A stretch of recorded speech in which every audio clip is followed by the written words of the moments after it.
Weinberger and fantastically good versus Rumsfeld. So can't really say much bad about McNamara. Succession and continuity of government hasn't really worked that well, period. Not only at the commander-in-chief level, but way back when in 1963, when the Secret Service went to get the Speaker of the House, because he was next in line of succession, the Speaker refused to let the Secret Service into his apartment, refused to unlock the door, and refused to assume any of his authorized and legally mandated role for months, and never did. And in the other crises since then, there's never been any sign that the individual ever stepped up and made himself available and assumed the role. National Situation Room operations, National Security Advisor involvement, never has really happened.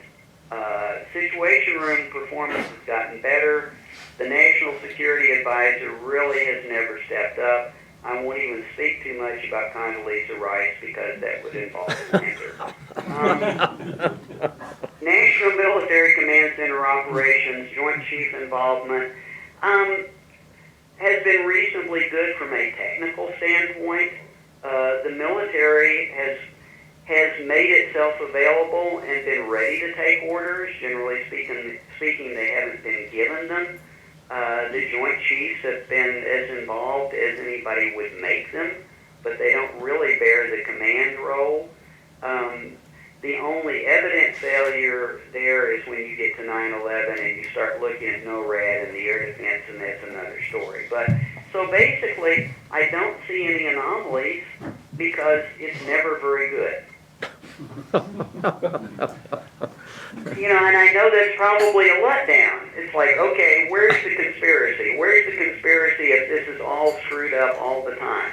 I don't know. I'm not seeing it. So what about questions at this point? Yes, Bart. We have a question from Bart Camp.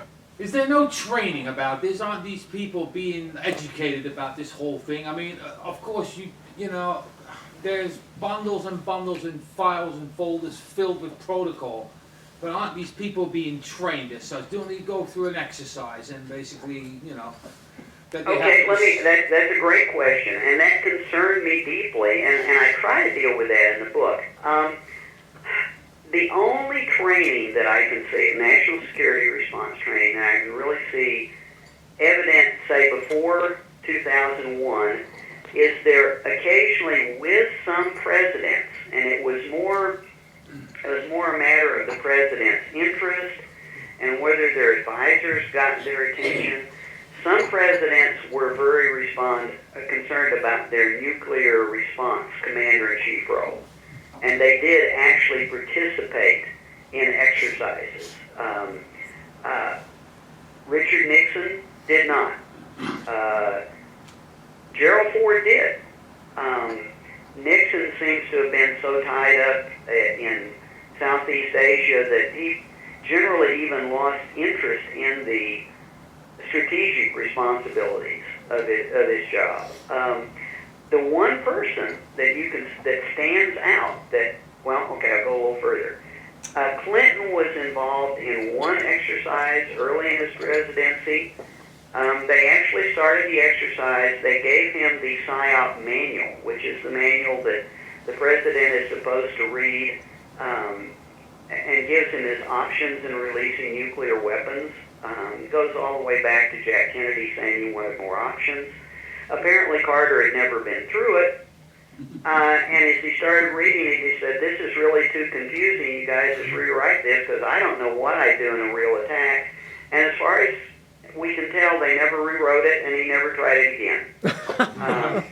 As far as we can also, it appears that the president's PSYOP codes and bomb bag went missing for some better part of a year during the Clinton presidency, and nobody really noticed it or was concerned about it. Moving forward in time, the president that was most concerned, this is very interesting, most concerned, and because one of his advisors had worked on national emergency response and had worked communications at the White House and military communications. He managed to get Reagan involved. And now, the military does exercises all the time. Let me be clear. The military exercises all this stuff all the time. Not the other branches, not the Secret Service, but the military. And he managed to get Reagan involved in a military exercise and actually role play as commander-in-chief. But Reagan was so uncomfortable with it that he delegated someone else to act as president so he could just watch. He clearly didn't know. This is a smart man. It's like, okay, I'm going to have somebody else step up here and I am going to learn something because I'm going to see how they do it. Apparently Reagan was immensely affected by this exercise and the real meaning of nuclear engagement, and it made a big impact on him. He participated in several other exercises, and this was one of the major turning points in his administration that led him towards proposing nuclear talks with the Soviets. So we don't see that after Reagan. Now we see it. Following, and actually I go over this in the book, following 2001, and starting during the Clinton administration in response to some of the terror attacks, the U.S. started having routine terror exercises on a national level. Dirty bombs, national catastrophes. Clinton did involve himself. Bush did not involve himself, but following 9/11, we have had routine exercises. Obama has been involved in several of them. So a long answer to your question is it's been very spotty. And even today, when we're probably doing more of it and more of it is legally mandated, it's much different than it was before. And today, when those exercises are held, it's interesting because after action reports have to be prepared, the various groups are evaluated on their performance, and their inspector generals actually write them up if they didn't perform according to protocol. Now, the bad part of that is if their inspector generals write them up and still nobody does anything about it, you didn't get much improvement. But it is a far cry from what was going on. But this is only since 2001. Thank you.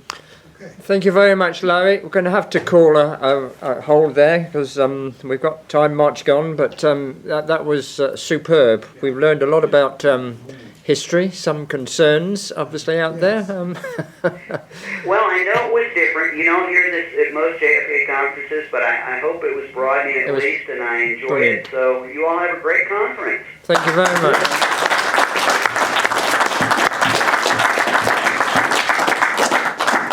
Thanks, Larry. Cheers now. Bye-bye.